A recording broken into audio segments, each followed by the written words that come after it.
하나님 말씀 봉독해 드립니다. 창세기 4장, 구약성경 창세기 4장 16절부터 26절까지의 말씀이 되겠습니다. 구약성경 창세기 4장 16절부터 26절까지의 말씀을 대독해 주시겠습니다. 가인이 여호와 앞을 떠나서 에덴 동쪽 놋 땅에 거주하더니 아내와 동침하며 그가 임신하여 에녹을 낳은지라. 가인이 성을 쌓고 그의 아들의 이름으로 성을 이름하여 에녹이라 하니라. 에녹이 이랏을 낳고 이랏은 무후야엘을 낳고 무후야엘은 무드사엘을 낳고 무드사엘은 라멕을 낳았더라.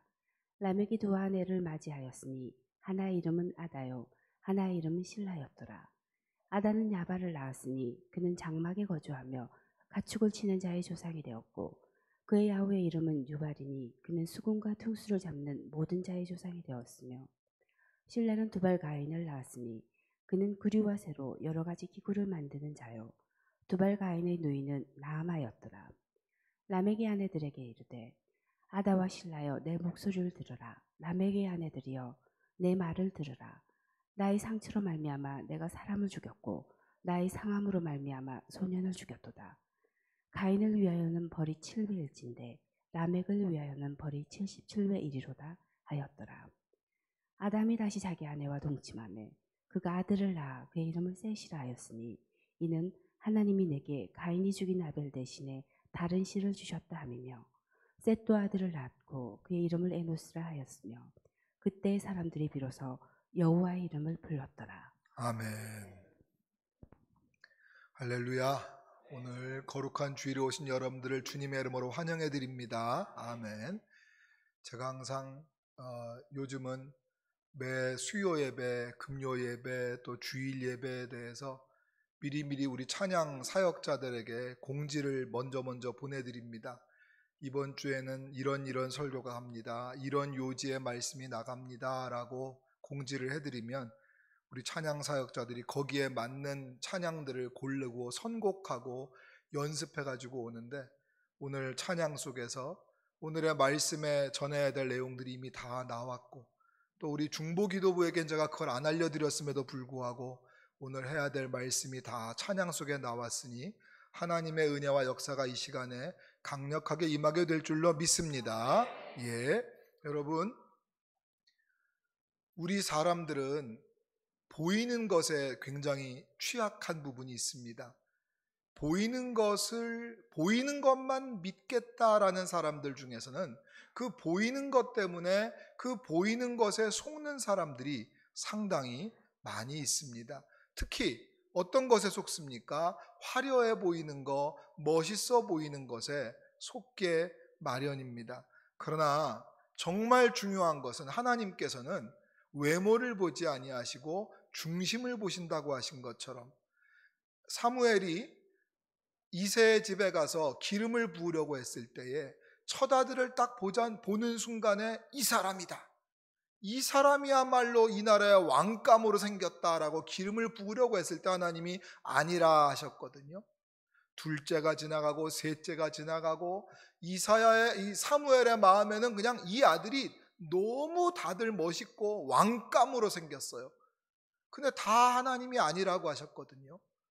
그리고 마지막으로 맨 막내 저 양치기 하고 있는 목동을 불러오너라 그래서 키도 자그마한 그 소년에게 하나님께서 기름을 부으라고 하셨습니다.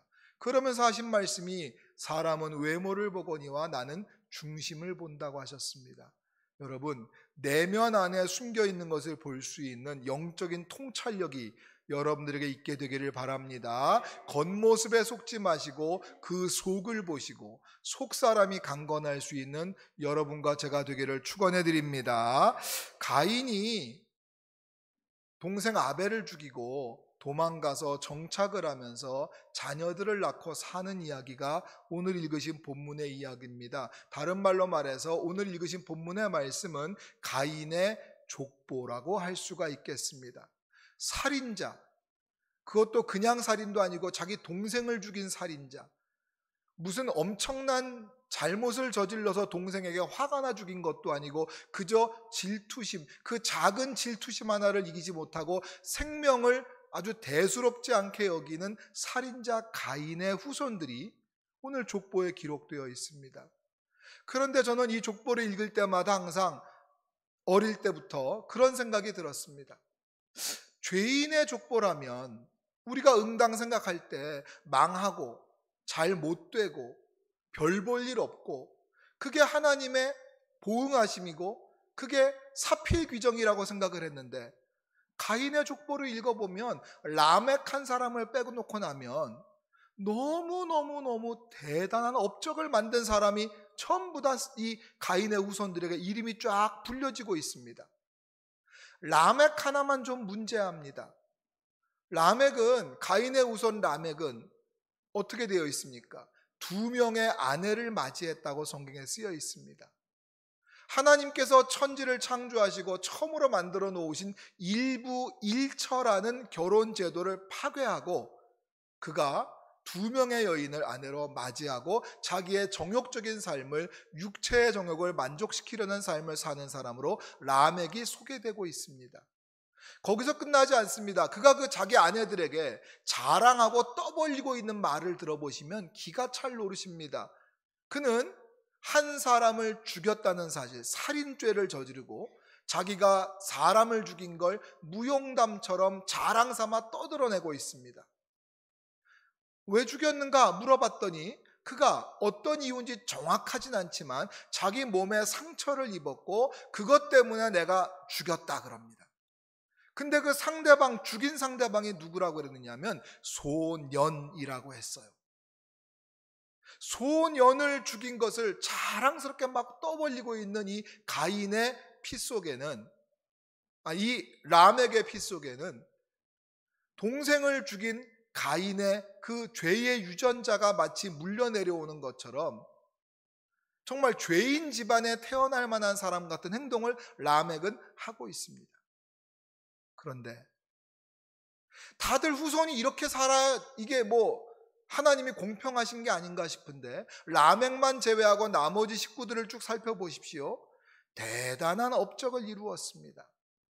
먼저 야발을 보시게 되면 야발은 20절에 어떤 사람입니까? 가축 치는 자의 조상이 되었다. 목축업의 원조가 야발입니다. 이 사람이 이렇게 원조가 되었기 때문에 우리가 지금 우유도 먹고 살고 돼지고기, 소고기 먹고 사는 거겠죠. 이 모든 원조가 가인의 후손이었다는 겁니다. 그 다음에 21절에 유발을 보십시오. 유발을 보게 되면 수금과 퉁소를 잡는 모든 자의 조상이 되었다. 무슨 말입니까? 악기와 음악의 조상이라는 거예요. 그가 악기를 만들고 음악을 만들고 그 원조가 유발이라는 거예요. 그래서 저는 아주 여기에서 아주 회심의 그 개그를 하나, 유머를 하나 일부 예배 때 탁 이야기했는데 아무도 웃지 않으시는 바람에 제가 썰렁했는데 제 유머가 재미가 없는 것 같습니다. 항상 저는 이 말씀을 보면서 갑자기 우리 교과서를 좀 수정해야겠다 생각이 들었어요. 음악의 아버지는 바흐가 아니라 유발이었다. 감사합니다. 억지로 안 웃긴데 웃어주셔서. 제가 안 웃어주실까봐 이렇게 미리 탁 한 자락을 깔았는데 감사해요. 그래요. 그리고 나서 22절을 보시게 되면 더 놀랍습니다. 두발 가인이 나옵니다. 그는 구리와 쇠로 여러 가지 기구를 만들었다라고 나옵니다. 기구를 만든 것은 농기구만 만든 게 아니겠지요. 전쟁 무기도 만들었을 겁니다. 근데 놀라운 것은요, 뭘로 만들었느냐? 구리와 쇠로 만드는 모든 기구의 조상이다. 청동기와 철기 시내를 관통하는 정도까지 그가 만든 모든 이 기구들과 농기구들과 전쟁 무기, 이 모든 것들을 만드는 장인의 원조가 바로 두발 가인이었다는 겁니다.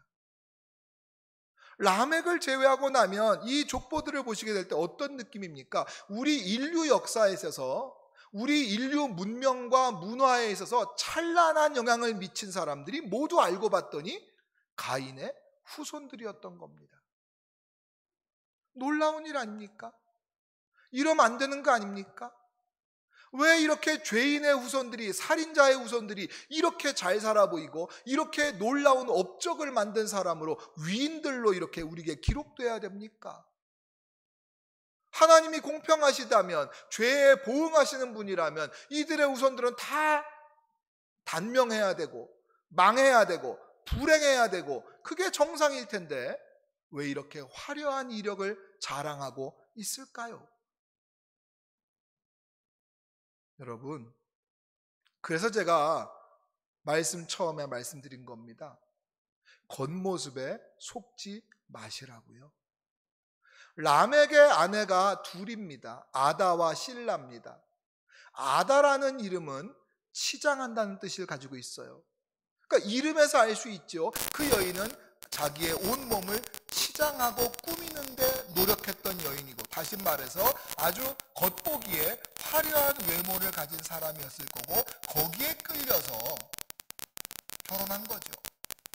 신라의 이름은 딸랑거린다, 악기를 다룬다라는 뜻을 가지고 있습니다. 그러니까 이 신라라는 아내는 악기를 아주 잘 다루고 노래를 잘하는 사람으로서 사람들의 흥을 돋궈주고 남편 보기에 즐겁게 해주는 그런 여인이었을 겁니다. 이 두 여인 모두 다 겉보기에 화려하고 멋있는 모습이었던 것이죠. 그래서 한 사람으로 만족하지 못하고 자기의 안목의 정욕을 맞추기 위해서 두 여인과 결혼하는 죄도 저지른 겁니다. 그보다 좀 먼저 앞서가면 하와를 보십시오. 하와도 바로 이 눈으로 보는 것에 속아가지고 죄를 지었지 않습니까? 날마다 쳐다보던 선악과, 맨날 봐도 별 느낌이 없었는데 어느 날 뱀이 와서 한마디 하지 않습니까? 너 저거 먹으면 안 죽는다.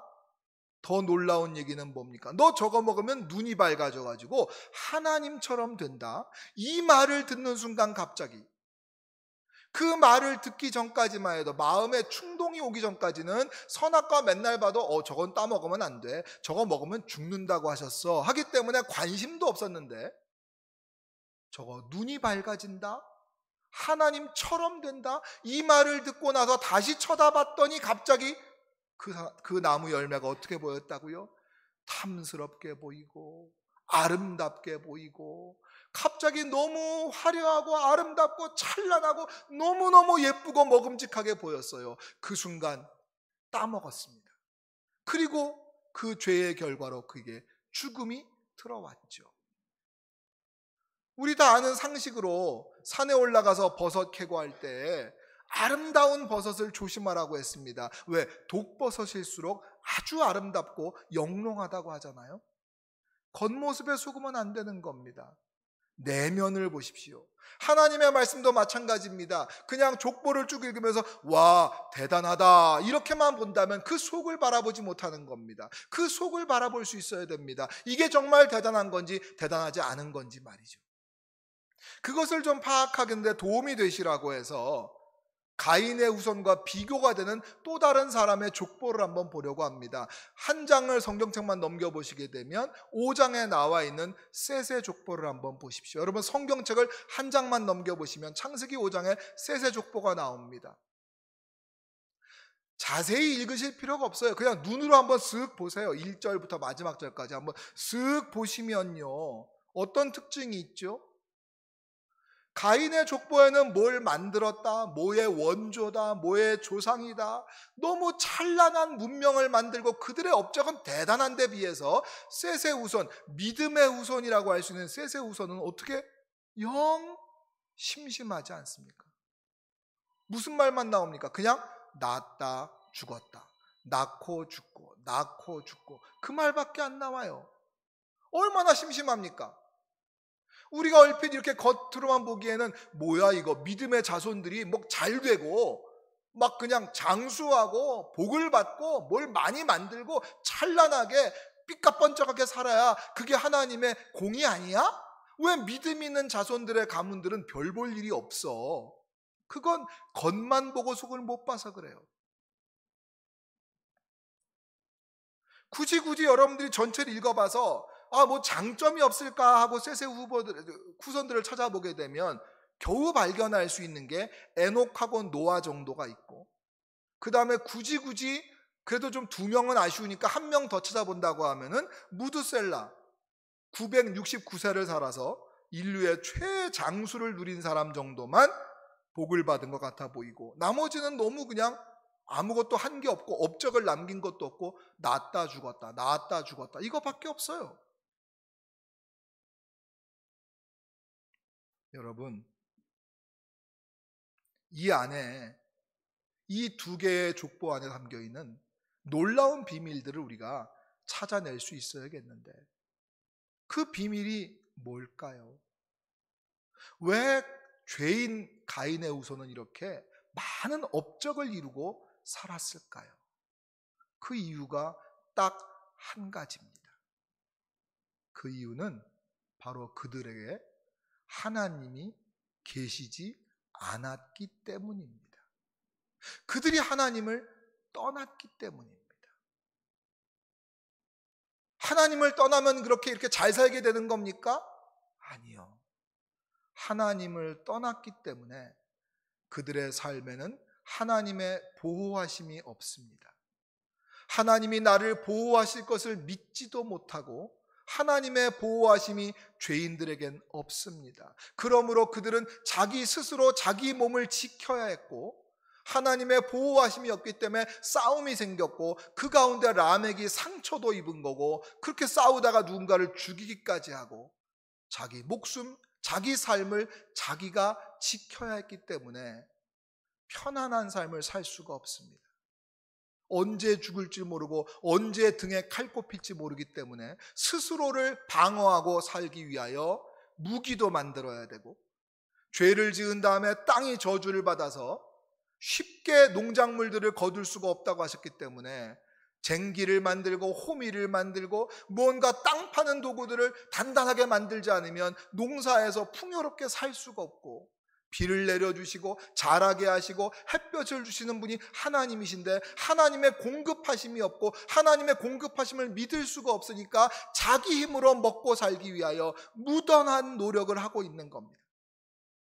하나님이 안 계심으로 하나님이 주시는 평강이 없고 위로함이 없습니다. 그러니까 어떻게 합니까? 자기 스스로 재미를 만들어야 합니다. 그래서 음악도 만들어보고 자기가 자기 위안을 삼아보고 살지만 그 안에 재미는 있을지 몰라도 진정한 평강과 기쁨은 그 안에 찾아지지를 못해요. 그렇다고 가만히 있으면 안 되니까 뭔가 해봐야 하는 겁니다.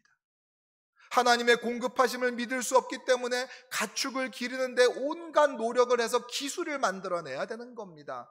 여러분, 하나님의 공급하심이 없고 하나님의 보호하심이 없음으로 인하여 그들의 삶은 모든 것을 자기 손으로 스스로 일구어야만 했기 때문에 그들이 만들어낸 것들이 겉으로 보기에 화려해 보이고 대단한 것처럼 보이지만 그것을 만들 수밖에 없던 원인들이 바로 하나님이 계시지 않으므로, 하나님을 떠남으로, 하나님 앞에 범죄함으로 인하여 자기가 자기를 위하여 애쓴 피땀 흘린 노력의 결과물일 뿐입니다.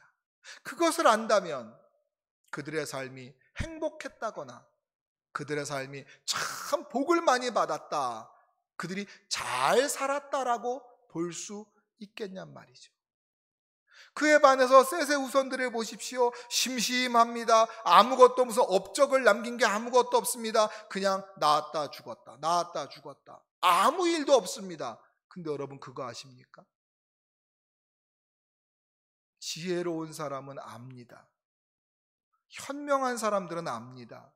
내 인생이 아무 일이 없이 별일이 없다는 것이 얼마나 위대한 복인지를 아는 겁니다.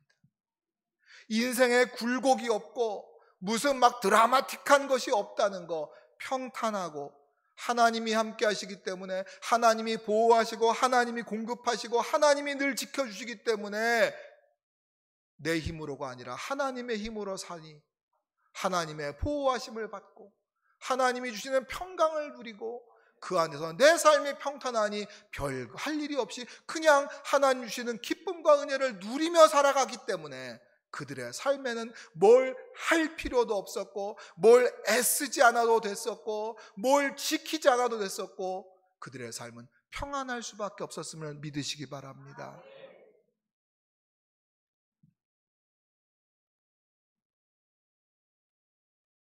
혼자 한번 예배 시간에 기지개를 필 수는 없으니까 예배 끝나고 나가셔서 한번 팔을 이렇게 한번 돌려보시거나 아니면 무릎을 앉았다가 일어났다가 한번 해보십시오. 만약에 팔을 이렇게 돌리거나 무릎을 꿇고 앉았다가 일어났다 한두 번 해봤는데 뭔가 좀 느낌이 있다.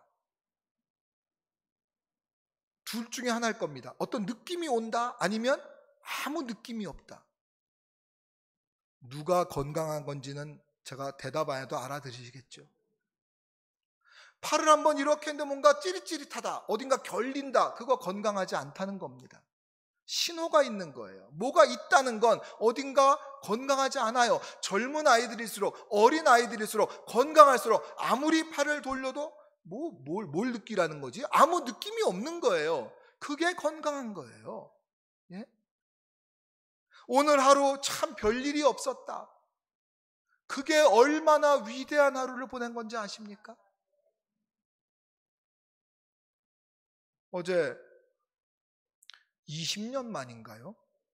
나 참 살다 보니 제가 오래 살고 볼 이런 얘기는 할 적이 아니고 그냥 20년 전에 헤어졌던 어떤 분이 전화가 왔어요. 저도 참 어떻게 그분 전화번호를 어떻게 아직도 내 핸드폰에 저장하고 있었는지 모르겠는데 갑자기 이 사람 전화가 이름이 딱 떠서 깜짝 놀라서 이분이 왜? 그래가지고 번호가 잘못됐나? 여보세요? 그랬더니 그분이 맞아요. 목소리가 하나도 안 변했어요. 아, 정 목사님. 그리고 반가워서 어떻게 됐니? 어쩐 일로 20년 만에? 그렇게 얘기를 하다 보니까 카센터에 자동차를 수리하러 왔다가 내 생각이 나서 전화했대요. 카센터에서 내 생각이 왜 났을까 그랬더니 목사님이 옛날에 20년 전에 그 목사님 타던 차를 저를 주고 가셨잖아요. 제가요? 목사님 그때 나 차 줘가지고 그거를 내가 잘 타고 다녔고 그래서 그 이후에 지금 차는 그 다음에 또 산 차인데 그래서 이거 차 수리하다 보니까 옛날에 목사님이 나 차 주고 갔다는 생각이 나서 그래서 기억이 나서 갑자기 고마운 마음에 전화를 했어요. 그래서 내가 잠깐만요. 저 아닐걸요? 목사님 맞아요. 난 드린 기억이 없는데요? 주셨어요. 그러더니 나는 기억 못하는데 갑자기 그 상황을 쫙 설명해요. 상황이 다 맞아. 근데 줬다는 기억은 내가 머리에 하나도 없거든요.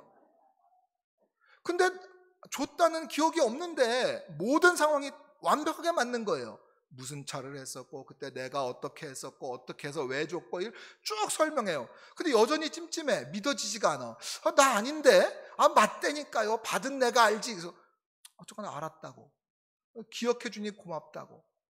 그러면서 어떻게 지냅니까? 어쩝니까? 라고 물어보는데 그분이 20년 전에 아들 하나 딸 하나가 있었는데 그 아들이 아주 똑똑하고 똘똘하고 활발하고 아주 까불까불하고 아주 그냥 정말 사내 아이가 아주 예쁜 아들이 하나 있었거든요.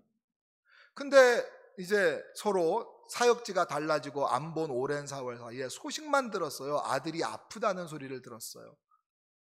그래서 아들은 좀 어떻습니까? 건강이? 그랬더니 많이 힘듭니다. 초등학교 때 아이가 쓰러져서 10년이 넘도록 지금까지 못 움직이고 아이가 그냥 있기 때문에 이분이 아무 일도 할 수가 없어서 오로지 집에서 아들 보는 일만 아빠가 하고 있다는 거예요. 생활은 어떻게 합니까? 그랬더니 부인이 마침 또 무슨 재가 복지센터인가를 하면서 생활은 하고 있는데 자기는 대신에 오로지 집에서 아들 돌보는 일만 하고 있습니다. 아니 어느 정도길래 그런 정도입니까? 그랬더니 이분이 하시는 말씀이 제발 한 번만 들어봤으면 소원이 없겠습니다. 뭘요? 아빠라는 말을 한 번만 하는 걸 들어보고 싶은 게 소원이라는 거예요. 애가 20살이 넘었습니다. 아빠란 말을 못하고 누워있는 거예요. 아빠가 자기 아무 삶을 살 수가 없어요. 오로지 집에서 이 아이만 돌보고 있는 거예요. 여러분 자녀들, 여러분 부모님들 건강하시잖아요. 그것이 놀라운 복이고 그걸로 충분히 만족하고 감사하고 사시기를 바랍니다. 자꾸 다른 부모와 비교하고 다른 자녀들과 비교하고 누구는 어땠다 그러지 말고 너는 왜 그러니 라고 하지 말고 아이가 건강하게 있다는 거, 우리 부모님이 건강하시다는 거, 그것만으로도 이게 얼마나 놀랍고 위대한 복인지를 기억하면서 감사로 내게 주어진 그 감사를 마음껏 누리고 살아가시기를 바랍니다. 평안한 나의 삶, 아무 일도 없는 나의 삶, 평탄한 나의 삶을 충분히 감사하며 누리고 사는 여러분들 되시기를 바랍니다. 제가 어제 그 전화를 끊고 나서 참 마음도 아프기도 했지만 참 마음이 복잡했어요. 여러분, 셋의 후손들이 평범하게 별일 없다고 별일 없는 게 아니라니까요. 이렇게 평탄한 인생을 살았다는 것이 위대한 인생을 산 거고 이게 정말 복을 받고 사는 인생인 줄로 믿으시기를 바랍니다. 그런 말씀을 정리하면서 셋의 후손들은 대체 가인의 후손과 다른 점이 뭐였길래 그들이 믿음의 가문이라는 증거는 뭐였고 그들이 뭐가 다르길래 그렇게 평안한 인생을 살았을까요? 왜 별일이 없는 인생을 살았을까요? 그 비결이 바로 4장 26절에 나와 있습니다. 4장 26절 말씀 같이 읽겠습니다. 시작. 셋도 아들을 낳고 그의 이름을 에노스라 하였으며 그때의 사람들이 비로소 여호와의 이름을 불렀더라. 아멘. 여기서 불렀더라는 말은 원어적으로 도움을 청한다는 뜻을 가지고 있습니다. 그리고 본문처럼 하나님의 이름과 연관지어서 이 단어가 쓰여질 때는 찬양한다는 뜻도 가지고 있습니다. 다시 말해서 셋이 에노스라는 아들을 낳은 그 즈음에야 비로소 사람들이 여호와의 이름을 부르기 시작했다는 것은 그 즈음부터 비로소 하나님께 도움을 청하는 기도를 드리기 시작을 했고 하나님을 찬송하기 시작을 했고 하나님을 예배하기 시작했더라. 그리고 나서 그 이후에 자녀들의 후손이 쭉 이름이 나오는 겁니다. 그 이후에 하나님을 예배하고 기도하는 그들의 삶이 시작되었더니 그 이후에 모든 후손들의 삶이 평안하고 평탄하고 그들의 삶이 형통했는 줄로 믿으시기 바랍니다. 그들 가운데 최장수자 무드셀라가 나왔고 죽음을 보지 않고 하늘로 들려 올라간 에녹이 그 가운데 나왔고 세상 다 멸망당할 때 하나님께 유일하게 의인이라고 인정받아서 구원받은 노아가 그들에게서 나왔다는 것을 기억하시면서 여러분이 바로 그런 믿음의 조상, 뭔가 화려하게 이루는 것에만, 뭔가 가지고 있는 거, 만드는 거, 물려줄 재산에만 관심을 가질 것이 아니라 정말 믿음의 유산을 물려줄 수 있는 믿음의 조상, 믿음의 가문의 시조가 바로 내가 되어서 나로부터 예배하고 나로부터 기도하고 나로부터 하나님을 찬양하는 모습이 풍성히 나와서 나의 후손들이 대를 이어가며 하나님의 믿음을 지키고 그런 가운데 평탄하고 형통한 삶을 살아갈 수 있는 그런 믿음의 조상이 바로 여러분들이 되기를 주의 이름으로 축원해 드립니다. 여러분, 그런 사람들은 이렇게 고백할 수 있습니다. 하나님 한 분만으로 충분합니다라고 말이죠. 엄마 아빠 소리 한 번만 들으면 나는 소원이 없다는 그 말들을 생각해 봅니다. 하나님 한 분만 있으면 충분합니다. 에덴 동산에서 아담이 하나님 한 분만으로 충분했습니다. 뭘 할 게 없었습니다. 하나님이 주는 평강과 기쁨을 마음껏 누리기만 하면 됐습니다. 그가 죄를 짓고 나서 제일 먼저 한 게 뭡니까? 자기 손으로 치마를, 나뭇잎을 엮어 치마를 만들고 자기의 부끄러움을 가리는 것이 죄 짓고 나서 첫 번째 나온 아담의 행동입니다. 하나님을 떠나는 순간 내 손으로 뭔가를 만들어야 되고 내가 내 인생을 살아야 되기 때문에 고단하고 피곤하고 힘들고 어렵습니다. 그러나 하나님 한 분만으로 만족할 줄 아는 사람들은 하나님 주시는 그 놀라운 평강을 누리고 기쁨 가운데 살아갈 수 있단 말이죠. 여러분, 셋의 가문의 비결은 다른 거 없습니다. 가인 가문과 다른 거 없습니다. 하나밖에 없습니다. 하나님의 이름을 불렀더라, 기도했더라, 예배했더라, 찬송했더라. 그것이 그들의 다른 점이었을 뿐인데 하나님 한 분만으로 그 예배를 통하여 하나님 한 분만으로 만족하게 되었을 때에 그들의 삶이 평안했음을 기억하며 오늘 여러분 다시 한번 예배의 자리를 회복하고 기도의 자리를 회복하고 찬양의 목소리를 회복하기를 기도하고 결단하여서 여러분이 저절로 하나님 한 분이면 저는 충분합니다, 하나님 한 분만으로 만족합니다라고 고백이 여러분의 삶에 저절로 나올 수 있는 그런 인생, 예배하는 인생, 기도하는 인생, 찬양하는 인생 되기를 주의 이름으로 축원해 드립니다. 아멘. 이 시간 잠깐 들은 말씀 기억하면서 같이 한번 기도하겠습니다. 여러분, 예배가 내 삶에 회복되도록 기도하겠습니다. 하나님의 도우심을 구하는 기도가 회복되도록 기도하시기 바랍니다. 내 입술에서 찬송이 풍성히 흘러나오기를 기도하시기 바랍니다. 그래서 그런 삶을 살아서 하나님 한 분만으로 충분한 인생을 살아가기를 결단하며 기도하고 나아갑니다. 다 같이 한번 통성으로 기도하겠습니다.